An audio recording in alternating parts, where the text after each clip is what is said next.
श्री स्वामी समर्थ. दंडवत आणि प्रणाम. मी रेखा जगदंबे. माझ्या यूट्यूब चॅनलमध्ये मी तुमचं अगदी मनापासून स्वागत करते आणि आजचा दिवस तुमचा शुभ जाओ अशी महाराजांच्या चरणी प्रार्थना करते आणि याच्या आपल्या नवीन विषयाला मी सुरुवात करते. मैत्रिणींनो, अधिक मास जवळ चाललेला आहे. 17 मे पासून 15 जून पर्यंत अधिक मास आहे. त्यालाच आपण धोंड्याचा महिना किंवा पुरुषोत्तम मास असं सुद्धा म्हणतो. म्हणजेच काय, तर या अधिक मासामध्ये आपल्याला मोठ्या प्रमाणात भगवान विष्णूंची सेवा करावयाची असते. कारण हा महिना भगवान विष्णूंना त्यांच्या सेवेसाठी समर्पित आहे. त्यामुळं आपण या काळामध्ये म्हणजे या महिनाभराच्या काळामध्ये विविध सेवा, मग आता विशिष्ट ग्रंथाचं पारायण असो किंवा म्हणजे कुठलं देवदर्शन असो, गंगा स्नान असो, त्यासोबतच आपल्या आईचा मान सन्मान असो किंवा जावई आणि मुलीचा मान सन्मान असो, या सगळ्या गोष्टी आपल्याला या महिन्यामध्ये करायच्या आहेत. कारण अधिक मास याचा अर्थ अधिक सेवा. म्हणजे थोडक्यात काय, तर या महिन्यामध्ये मोठ्या प्रमाणात सेवा करायच्यात, मोठ्या प्रमाणात यथाशक्ती आपल्याला दानधर्म करायचा असतो.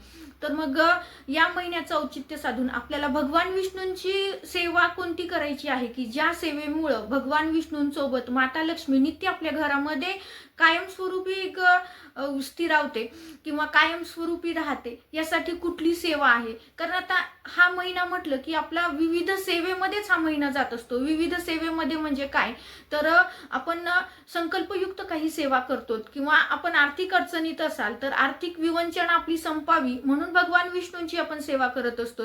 मग त्यांचं नामस्मरण असो किंवा त्यांचा विष्णू गायत्री मंत्राचा जप असो किंवा विष्णू सहस्त्रनामावली असो किंवा व्यंकटेश स्तोत्राचं पठण असो किंवा इतर कुठल्याही ग्रंथाचं किंवा भागवत पारायण असो, म्हणजे कुठल्याही ग्रंथाचं या काळामध्ये आपण पारायण करत असतो किंवा पाठ करत असतो. मग आता महिनाभर काही जण पूर्ण महिनाभर उपवास करतात आणि या विविध सेवा करतात. तर काही जण त्यांच्या शरीराचा विचार करून किंवा काही जणांना दररोजच्या गोळ्या असतात, गोळ्या औषधं खावी लागतात, तर अशा वेळेस त्यांना उपवास झेपत नाही. त्यामुळे ते उपवास न करता सेवेला प्राधान्य देतात आणि सेवा करत असतात. तर या महिन्यामध्ये आपल्याला ह्या सगळ्या गोष्टींचा विचार करून म्हणजे आपल्या तब्येतीचा सुद्धा विचार करायचा आहे. जर तुम्हाला शक्य असेल तर तुम्ही महिनाभर उपवास करू शकता. जर तुम्हाला महिनाभर उपवास करणं शक्य नसेल तर तुम्ही 1 दिवसानंतर उपवास म्हणजे 1 दिवस उपवास करायचा, संध्याकाळी उपवास सोडायचा आणि दुसऱ्या दिवशी उपवास करायचा नाही, तर तिसऱ्या दिवशी आपल्याला परत उपवास करायचा आहे. म्हणजेच काय, 1 महिन्याच्या कालावधीतले 15 दिवस तुमचा उपवास होतो. पूर्ण महिनाभर ज्यांना उपवास करणं शक्य नाही तर त्यांनी असं 15 दिवस उपवास केलं तरीही चालतो. तर त्यासोबतच मग आता फक्त उपवासच करायचा का, तर उपवासच नाही तर या महिन्यामध्ये यथाशक्ती आपण जरी उपवास केलेलं असलं तरी सुद्धा यथाशक्ती आपल्याला मोठ्या प्रमाणात अन्नदान करायचे. आता दान म्हटलं की सगळ्याच दानांना खूप महत्त्व असतं, परंतु सर्वश्रेष्ठ दान म्हणजे अन्नदान म्हटलं जातं. तर यथाशक्ती आपल्याला जे काही घडतं त्या पद्धतीने आपण दानधर्म सुद्धा करायचा आहे. म्हणजे सेवेला दानधर्माची सुद्धा जर जोड असेल तर निश्चितच आपण केलेल्या कार्याला, आपण केलेल्या कुठल्याही सेवेला त्याची फलश्रुती ही आपल्या चांगल्या पद्धतीनं भेटते. तर या महिन्यामध्ये आपल्याला भगवान विष्णूंची कोणती सेवा करायची आहे किंवा आता या महिन्यामध्ये भगवान विष्णूंच्या सेवेसोबतच आपण मुलीला आणि जावयांचा सुद्धा मान सन्मान करतो. पूर्वीच्या काळी ह्या अधिक मासाच्या निमित्ताने जेव्हा जावाई आणि मुलीचा मान सन्मान केला जायचा तर बरेचसे जावाई म्हणजे त्यांचे रुसवे फुगवे राहायचे. परंतु आता वैचारिक प्रगल्भता वाढल्यामुळं आणि मुली ह्या मुलांच्या बरोबरीने शिकल्यामुळं किंवा कमाई करत असल्यामुळं आज म्हणजे हे एवढे मागासलेले विचार आता सगळ्यांचेच राहिलेत असं नाही, तर काही विचारांनी खूप प्रगल्भ असतात. त्यामुळं या फक्त चालीरीती म्हणून त्या पाळतात किंवा सासरवाडीकडून मला सगळं मिळायलाच पाहिजे हा हव्यास करत नाहीत. आता हे ज्याचा त्याचा वैयक्तिक प्रश्न झाला किंवा त्यांच्या कुटुंबातला म्हणजे त्यांच्या कुटुंबातले संस्कार झाले असंही म्हणायला काही हरकत नाही. कारण बऱ्याचशा घरामध्ये आजही मुलींना मान सन्मान केला जात नाही किंवा दोंड्याच्या महिन्याचं निमित्त साधून जी काही मुलींना जावयांना काही गोष्टी दिल्या जातात त्या भेटत नाहीत, म्हणून मुलीला सासरी त्रास दिला जातो. आता प्रत्येक घरामध्ये जरी नसला तरी बऱ्याचशा घरामध्ये आज सुद्धा आपल्याला हे पाहायला भेटतं.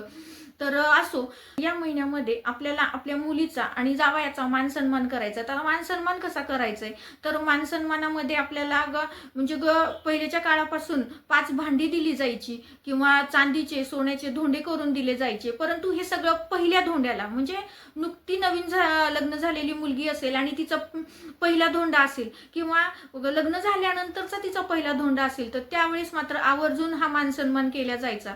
परंतु बऱ्याचशा घरामध्ये अगदी म्हातारपण येईपर्यंत ह्या चालीरीती सांभाळल्या जातात. तर त्यांचं कौतुकच म्हणायला काही हरकत नाही, कारण एका निमित्ताने आपण दानधर्म करतो.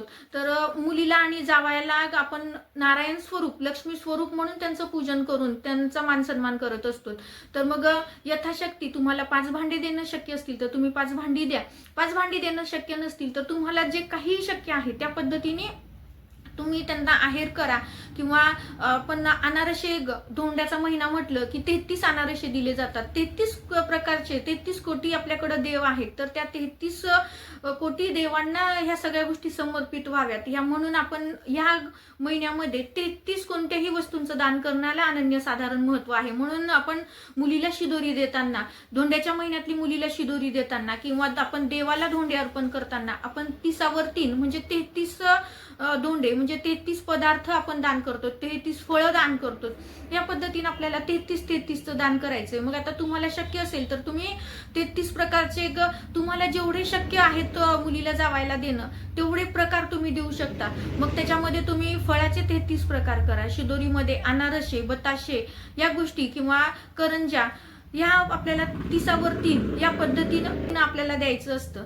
तर तुम्ही त्यांना पूर्ण कपडे म्हणजे पूर्ण आहेर घ्या. तुम्हाला शक्य असेल तर तुम्ही सोन्याचे, चांदीचे धोंडे देऊ शकता. जर शक्य नसतील तर तुम्ही शिदोरीचे जे अनारसे वगैरे आहेत ते सुद्धा 33 धोंडे दिले तरी काही हरकत नाही. सोन्याचे, चांदीचेच असायला पाहिजे असं काहीही नाही. यथाशक्ती आपल्याला जे घडतं ते आपल्याला त्यांचा मान सन्मान करायचा आहे. आणि जावयांनी सुद्धा किंवा सासरच्या लोकांनी सुद्धा याच पद्धतीचा मान सन्मान आमचा व्हायला पाहिजे. असा अट्टहास करायला नको, कारण सगळ्यांनीच विचारांनी प्रगल्भ व्हायला पाहिजे. कारण आज मुलीला शिक्षणासाठी सुद्धा मुलांनी एवढाच खर्च होतो, लग्नासाठी सुद्धा तेवढाच खर्च होतो आणि परत लग्नानंतर ह्या सगळ्या चालीरीती सांभाळणं.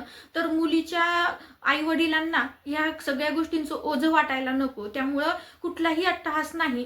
ज्यांनी जसं त्यांच्या परीने जसं केलं तर त्याचा आनंदाने स्वीकार करायला हवा. या पद्धतीने आपल्याला धोंड्याचा महिना साजरा करायचा आहे. आणि ह्याच महिन्यामध्ये आपण एरवी आईची कधीही ओटी भरत नाही. ज्या आईने आपल्याला जन्म दिलाय, ज्या आईच्या कुशीतून आपण बाहेर आलो, तर त्या आईचा मान सन्मान करण्याचा कालावधी म्हणजे अधिक मास. या अधिक मासामध्ये आपण आईचं एक ऋण व्यक्त करायचं असतं. तर आईची आपण इथं सुद्धा तुम्ही यथाशक्ती आईचा मान सन्मान करा.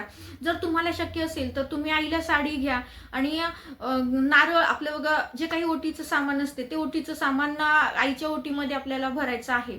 किंवा जर तुम्हाला म्हणजे ज्या गोष्टी घेणं शक्य आहेत आईला त्या गोष्टी तुम्ही घेतल्या तरीही चालतं. कारण आपल्याला अधिक मासाच्या निमित्तानं मातृऋण सुद्धा फेडायचं असतं. आता मातृऋण हे काहीही केल्यानंतर फेडल्या जात नाही, परंतु फुल नाही फुलाची पाकळी म्हणून आपल्याला या अधिक मासामध्ये आईचा मान सन्मान करायचा आहे.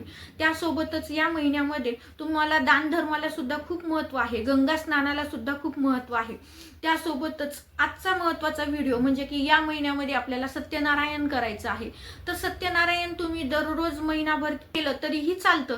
आणि जर तुम्हाला फक्त अधिक मासातल्या पौर्णिमेला सत्यनारायण करायची इच्छा असेल तर तुम्ही त्या दिवशी केलं तरीही चालतं. नाहीतर तुम्ही 5-7 असं संकल्पयुक्त महिनाभरामध्ये जेवढे शक्य झाले तेवढे सत्यनारायण करा. कारण ज्या घरामध्ये भगवान विष्णूंची सेवा असते त्या घरामध्ये नित्य माता लक्ष्मी विराजते. त्यामुळे आपल्याला भगवान विष्णूंची ही सेवा करायची. कारण ह्या महिन्याचं नावच पुरुषोत्तम मास आहे. पुरुषोत्तम हे भगवान विष्णूंचं नाव आहे. त्यामुळं भगवान विष्णूंना समर्पित असा हा महिना. तर मोठ्या प्रमाणात भगवान विष्णूंची आपल्याला सेवा करायच्यात. तर हे सत्यनारायण आपल्याला कसे करायचे आहेत या माहितीचा सविस्तर व्हिडिओ मी लवकरच घेऊन येईल. पण तुम्हाला थोडक्यात सांगते की या महिन्याचं निमित्त साधून जर तुम्ही सत्यनारायण केलं तर निश्चितच तुम्ही जर आर्थिक विवंचनेत अडकले असाल किंवा तुम्हाला तुमचे कुठले पैसे अडकलेले असतील तर निश्चित ह्या सेवेमुळे ते तुम्हाला लवकरात लवकर प्राप्त होतील. मी असं म्हणत नाही की तुम्ही सत्यनारायणाची सेवा केल्या म्हणजे तुम्हाला अगडबंब प्रॉपर्टी कुणाची तरी भेटेल किंवा पैशाचं तुम्हाला एखादा हंडा भेटेल असं नाही. कारण कर्तृत्व असायलाच हवं आणि आपण केलेल्या कर्माला योग्य पद्धतीनं न्याय मिळावा असं वाटत असेल तर ह्या सेवेला महत्व असतं. ह्या सेवेमुळं आपण जे प्रामाणिक कष्ट घेतो त्या कष्टाला चांगला मोबदला प्राप्त होतो. म्हणून या सेवा करायच्या असतात. फक्त ह्या सेवा करत बसला आणि तुम्हाला खूप काही मिळालं असं कधीही होणार नाही, कुणाचंही झालेलं नाही आणि असं होणार सुद्धा नाही. परंतु जे आपण प्रामाणिक कष्ट घेतो, खूप वेळेस असं होतं की आपण खूप कष्ट घेतो परंतु आपल्याला त्याचा मोबदला भेटत नाही, किंवा आपण खूप कष्ट घेतो आपल्याकडे संपत्ती येते सुद्धा पण ती लक्ष्मी स्थिर राहत नाही. तर अशा वेळेस या सेवा आपल्याला कामी येतात. त्यामुळे या अधिक मासाचं निमित्त साधून आपल्याला भगवान विष्णूंच्या, माता लक्ष्मीच्या सेवा करायच्यात. या ही साधी सोपीच माहिती आहे, पण मला ती तुमच्याशी शेअर करावीशी वाटली. आवडली असेल तर लाईक करा, शेअर करा आणि आपल्या चॅनलवरती जर नवीन असाल तर चॅनलला सबस्क्राईब करायला मात्र विसरू नका. अशाच एका नवीन व्हिडिओसोबत, अशाच एका नवीन माहितीसोबत पुन्हा भेटूया.